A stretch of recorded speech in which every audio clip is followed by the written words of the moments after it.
So ಈ ಕ್ವಶನಲ್ಲಿ ಏನು ಹೇಳ್ತಿದ್ದಾರೆ ಅಂದರೆ, ಒಂದು ಹಾಲೋಸ್ಪಿಯರ್ ಇದೆ. Hollow sphere angular velocity, constant angular velocity omega ಅಲ್ಲಿ ರೊಟೇಟ್ ಆಗ್ತದೆ. So this omega is constant. So ಇಲ್ಲೊಂದು ಪಾರ್ಟಿಕಲ್ ಇದೆ ಆ್ಯಂಡ್ ದಿಸ್ ಪಾರ್ಟಿಕಲ್ ಕ್ವಶನಲ್ಲಿ ಹೇಳಿರೋ ಪ್ರಕಾರ the particle remains at rest with respect to sphere. ಅಂದರೆ ನಾವೇನಾದರೂ ಈ ಸ್ಪಿಯರ್ ಮೇಲ್ಗಡೆ ಇದ್ದರೆ ಈ ಸ್ಪಿಯರ್ ಜೊತೆ ಈ ಪಾರ್ಟಿಕಲ್ ಜೊತೆ ನಾವು ಕೂಡ ರೊಟೇಟ್ ಆಗ್ತಿರ್ತೀವಿ. ಅಂದರೆ ನಮ್ಮ ಪ್ರಕಾರ ಇದು ರೆಸ್ಟಲ್ಲಿರುತ್ತೆ. ಆ್ಯಂಡ್ ನಾವು ಈ ರೊಟೇಟಿಂಗ್ ಫ್ರೇಮಲ್ಲಿ ಇದ್ದೀವಿ ಅಂತಂದರೆ which is our non inertial frame. Non inertial ಫ್ರೇಮಲ್ಲಿದ್ದಾಗ ಯಾವುದೇ ಪಾರ್ಟಿಕಲ್ ಆಗಿರಲಿ, it will experience a pseudo force called a centrifugal force. And ಆ ಸೆಂಟ್ರಿಫ್ಯೂಗಲ್ ಫೋರ್ಸ್ನ ಡೈರೆಕ್ಷನು ಯಾವಾಗಲೂ ಔಟ್ವರ್ಡ್ಸ್ ಇರುತ್ತೆ. ಅಂದರೆ ಇಲ್ಲಿಂದ 2 ಮೀಟರ್ಸ್ ಮೇಲ್ಗಡೆ ಇದೆ ಅಂತಂದರೆ ಈ ಡಿಸ್ಟೆನ್ಸು ನಮಗೆ ಗೊತ್ತಾಗುತ್ತೆ. ಈ ರೇಡಿಯಸ್ 5 ಇದೆ, ಈ ಡಿಸ್ಟೆನ್ಸ್ 2 ಇತ್ತು ಅಂದರೆ this will be 3 metres. So ಈ ಡಿಸ್ಟೆನ್ಸ್ 5 ಆಗುತ್ತೆ. ಸೊ ಇದು 3, ಇದು 5 ಆದರೆ ದಿಸ್ ವಿಲ್ ಬಿ 4. ಸೊ ಈ particle it will experience a centrifugal force in this direction, radially outwards. ಯಾಕಂದರೆ ನಾವು ಫ್ರೇಮ್ ಒಳಗಡೆ ಇದ್ದೀವಿ. ಆ್ಯಂಡ್ ಅದರ ವ್ಯಾಲ್ಯೂ ಬಂದು m omega square r. Omega square ಅಂತಂದರೆ ಸೆಂಟ್ರಿಫ್ಯೂಗಲ್ ಆಕ್ಸಲರೇಷನ್. ಆ್ಯಂಡ್ ಆಬ್ವಿಯಸ್ಲಿ ಇದ್ರ ಮೇಲೆ ಇನ್ನೊಂದು ಫೋರ್ಸ್ ಆ್ಯಕ್ಟ್ ಆಗುತ್ತೆ which is its weight m G. ಈಗ ಈ ಪಾರ್ಟಿಕಲ್ಲು ರೆಸ್ಟಲ್ಲಿದೆ ಅಂತಂದರೆ ಅರ್ಥ ಇವೆರಡರ ರಿಸಲ್ಟೆಂಟ್ ಫೋರ್ಸು, ಇವಾಗ ನಾವು ಈ ಫ್ರೇಮಲ್ಲಿ ಇರೋದ್ರಿಂದ ಇದ್ರ ಮೇಲೆ 2 ಫೋರ್ಸ್ ಆ್ಯಕ್ಟ್ ಆಗ್ತಿರುತ್ತೆ. ಒಂದು ಸೆಂಟ್ರಿಫ್ಯೂಗಲ್ ಫೋರ್ಸ್, ಇನ್ನೊಂದು ಎಮ್ ಜಿ. ಈಗ ಇದು ರೆಸ್ಟಲ್ಲಿದೆ ಅಂತಂದರೆ ಇವೆರಡರ ಫೋರ್ಸ್ನ resultant which is in this direction, ಇವೆರಡರ ರಿಸಲ್ಟೆಂಟ್ ಫೋರ್ಸು ಈ ಕಡೆ ಇದ್ದರೆ if this has to be at rest, ಇದರ ಮೇಲೆ ಆ್ಯಕ್ಟ್ ಆಗ್ತಿರೋಂಥ ಇನ್ನೊಂದು force which is normal force. ಯಾಕಂದರೆ ಇದು ಕಾಂಟ್ಯಾಕ್ಟಲ್ಲಿ ಇರೋದ್ರಿಂದ ನಾರ್ಮಲ್ ಫೋರ್ಸ್ ಈ ಡೈರೆಕ್ಷನಲ್ಲಿ ಆ್ಯಕ್ಟ್ ಆಗುತ್ತೆ ಹೀಗೆ. And normal force is always directed towards the centre. So equilibrium ಅಲ್ಲಿ ಇರಬೇಕು, ರೆಸ್ಟಲ್ಲಿ ಇರಬೇಕು ಅಂತಂದರೆ ಅರ್ಥ ಇವೆರಡರ ರಿಸಲ್ಟೆಂಟ್ ಫೋರ್ಸ್ ಅಂದರೆ ಇದು, this force must be balanced by the normal force. Normal force ಈ ಡೈರೆಕ್ಷನಲ್ಲಿ ಅಂದರೆ ಅರ್ಥ ಈ ನಾರ್ಮಲ್ ಫೋರ್ಸು ಮತ್ತು ಈ ರಿಸಲ್ಟೆಂಟ್ ಫೋರ್ಸು ಒಂದೇ ಲೈನಲ್ಲಿರಬೇಕು, equal in magnitude but opposite in direction. ಅಂದರೆ ಇಫ್ ದಿಸ್ ಆ್ಯಂಗಲ್ ತೀಟಾ ಅಂತ ಅಂದ್ಕೊಂಡ್ರೆ ಈ ಆ್ಯಂಗಲ್ ಕೂಡ ತೀಟಾ ಆಗಬೇಕು. ಸೊ ರಿಸಲ್ಟೆಂಟ್ ಫೈಂಡ್ ಔಟ್ ಮಾಡ್ಕೊಬೋದು ಅಂತಂದರೆ we can use parallelogram law. And ಇದ್ರ ಪ್ರಕಾರ ನಾವು ಸೈಡ್ಸ್ನ ನಾವಿಲ್ಲಿ ಕಂಪ್ಲೀಟ್ ಮಾಡ್ತೀವಿ. ಕಂಪ್ಲೀಟ್ ಮಾಡಾದಮೇಲೆ we will write tan theta is equals to opposite side ಅಂತಂದರೆ M omega square R opposite side. ಅಂದರೆ ಇದರ ಲೆಂತ್ ಎಷ್ಟಿರುತ್ತೋ ಇದರ ಲೆಂತ್ ಅಷ್ಟೇ ಇರುತ್ತೆ. ಆ್ಯಂಡ್ ಅಡ್ಜಸೆಂಟ್ ಸೈಡ್ ಅಂತಂದರೆ ಇದು which is M G. M cancel ಆಗುತ್ತೆ. And tan theta, so tan theta ಅಂತಂದರೆ opposite by adjacent.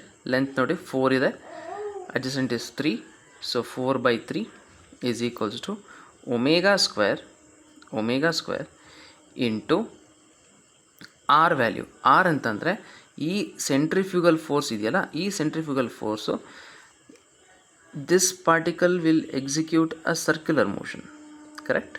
So centrifugal force ನಮಗೆ ಎಲ್ಲಿ ಬರ್ತಾಯಿದೆ ಅಂತಂದರೆ ಈ ಪಾರ್ಟಿಕಲ್ ಮೇಲೇ ನಾವು ಇರೋದ್ರಿಂದ ನಾವು we will experience a centrifugal force of radius this much. Centrifugal ಫೋರ್ಸಲ್ಲಿ ಎಮ್ ಒಮೆಗಾ ಸ್ಕ್ವೇರ್ ಆರ್ ಬರಿತೀವಲ್ಲ, this value of R is nothing but the radius of the circle which is 4. So ಅಲ್ಲಿಗೆ omega square R ಅಂತಂದರೆ 4 upon G. And G ವ್ಯಾಲ್ಯೂನ ನಾವು 10 ಅಂತ ಅಂದ್ಕೊಳ್ಳೋಣ. 4 cancel ಆಗುತ್ತೆ. Omega square is equals to 10/3. ಹಾಗಾದರೆ omega is equals to root of 10/3. ಅಂದರೆ ಇಷ್ಟು ಆ್ಯಂಗ್ಯುಲರ್ ವೆಲಾಸಿಟಿಯಲ್ಲಿ ಸ್ಪಿಯರ್ ಏನಾಗ್ತದೆ, ರೊಟೇಟ್ ಆಗ್ತದೆ. ಆ್ಯಂಡ್ ಈ ಪ್ರಾಬ್ಲಮ್ನ ಸಾಲ್ವ್ ಮಾಡ್ಬೇಕಾದ್ರೆ ನಾವು ಯೂಸ್ ಮಾಡಿರುವಂಥ ಫ್ರೇಮು ಅಂದರೆ ನಾವೇ ಇಲ್ಲಿ ಒಳಗಡೆ ಹೋದ್ವಿ which was the non inertial frame. ಅದೇನಾದರೂ ಈ ಕ್ವಶನ್ನ ನಾವು ಇನರ್ಷಿಯಲ್ ಫ್ರೇಮ್ ಅಂತಂದರೆ, ಇನರ್ಷಿಯಲ್ ಫ್ರೇಮ್ ಅಂತಂದರೆ ಹೊರಗಡೆಯಿಂದ ನಿಂತ್ಕೊಂಡು ನಾವೇನಾದ್ರು ಅನಲೈಸ್ ಮಾಡಿದ್ರೆ ಈಗೇನು ಈ ಪಾರ್ಟಿಕಲ್ ಬರೆಯೋಣ. ಈ ಡಿಸ್ಟೆನ್ಸ್ ಗೊತ್ತು ನಮ್ಗೆ ಆಲ್ರೆಡಿ ಇವಾಗ 3, ದಿಸ್ ಇಸ್ 5, ಇದು 4. ಆ್ಯಂಡ್ ಇದು ಈಕ್ಲಿಬ್ರಮ್ ಇರಬೇಕು ಅಂತಂದರೆ ಆಬ್ವಿಯಸ್ಲಿ ಒಂದು ನಾರ್ಮಲ್ ಫೋರ್ಸ್ ಈ ಡೈರೆಕ್ಷನಲ್ಲಿ ಇರಬೇಕು, ಆ್ಯಂಡ್ ಸೆಂಟ್ರಿಪೀಟಲ್ ಫೋರ್ಸ್ ಹೇಳ್ತೀವಿ ಇವಾಗ, and centripetal force is M omega square R value 4 ನಮಗೆ ಗೊತ್ತು, ಆ್ಯಂಡ್ ಇನ್ನೊಂದು ಎಮ್ ಜಿ. ಸೊ ಇವಾಗ if this angle is theta, ಈ ಆ್ಯಂಗಲ್ ಕೂಡ ತೀಟಾ ಬರಿತೀವಿ. ಸೊ ಇದನ್ನು ರಿಸಾಲ್ವ್ ಮಾಡಿದ್ರೆ ನಾವು ಎಮ್ ಜಿನ along the adjacent it will be M G cos theta, and perpendicular ಇದಕ್ಕೆ ಅಂದರೆ ಇದಕ್ಕೆ ಟ್ಯಾಂಜೆನ್ಷಿಯಲ್ ಆಗಿ ಆ್ಯಕ್ಟ್ ಆಗುತ್ತೆ, which is M G sine theta. At the same time ನೋಡೋದಾದರೆ ಈ ಆ್ಯಂಗಲ್ ತೀಟಾ ಆದರೆ ವಿನೋ ಇದು ಟೋಟಲ್ ಆ್ಯಂಗಲ್ 90 ಅಂತ ಗೊತ್ತು. ಈ ಆ್ಯಂಗಲ್ ತೀಟಾ ಆದರೆ ಈ ಆ್ಯಂಗಲ್ 90 ಮೈನಸ್ ತೀಟಾ, ಈ ಆ್ಯಂಗಲ್ 90 ಮೈನಸ್ ತೀಟಾ ಅಂತಂದರೆ ದಿಸ್ ಆ್ಯಂಗಲ್, ಈ total angle 90, this is 90 minus theta, ಹಾಗಾದ್ರೆ ಈ ಆ್ಯಂಗಲ್ ಕೂಡ ತೀಟಾ ಆಗುತ್ತೆ. If this angle is theta, ಇವಾಗ ನೋಡಿ ಎಮ್ ಒಮೆಗಾ ಸ್ಕ್ವೇರ್ 4 ಇದರ ಕಾಸ್ ಕಾಂಪೊನೆಂಟು ಈ ಕಡೆ ಆ್ಯಕ್ಟ್ ಆಗುತ್ತೆ, which is M omega square into 4 cos theta, and ಇನ್ನೊಂದು ಈ ಲೈನಲ್ಲಿ ಬರೆಯೋಣ, which is M omega square 4 sine theta. So for equilibrium along this direction ನಾವೇನಂತ ಬರೀಬೋದು ಅಂತಂದರೆ this centrifugal force, this centripetal force, this component of centripetal force is provided by this net centripetal force is provided by the normal force and mg cos theta. Andre we can write m omega square 4 into sin theta. E component of centripetal force is provided by the normal force e direction ide minus mg cos theta. And ಇನ್ನೊಂದೇನು ಬರೆಯಬೋದು ಅಂತಂದರೆ ಈ component of this component, ಈ component of centripetal force which is M omega square into 4 cos theta is provided by this component of weight which is mg sin theta. So m cancel ಆಗುತ್ತೆ, and we know that omega square into 4 by g is equals to cos theta ಕೆಳಗಡೆ ಬರುತ್ತೆ, sin theta by cos theta is tan theta, and tan theta ಅಂತಂದರೆ ನಾವು by diagram ಗೊತ್ತಾಗುತ್ತೆ ನಮಗೆ. ಇದು 4, ಇದು 3, opposite side is 4, adjacent side is 3, 4 cancel.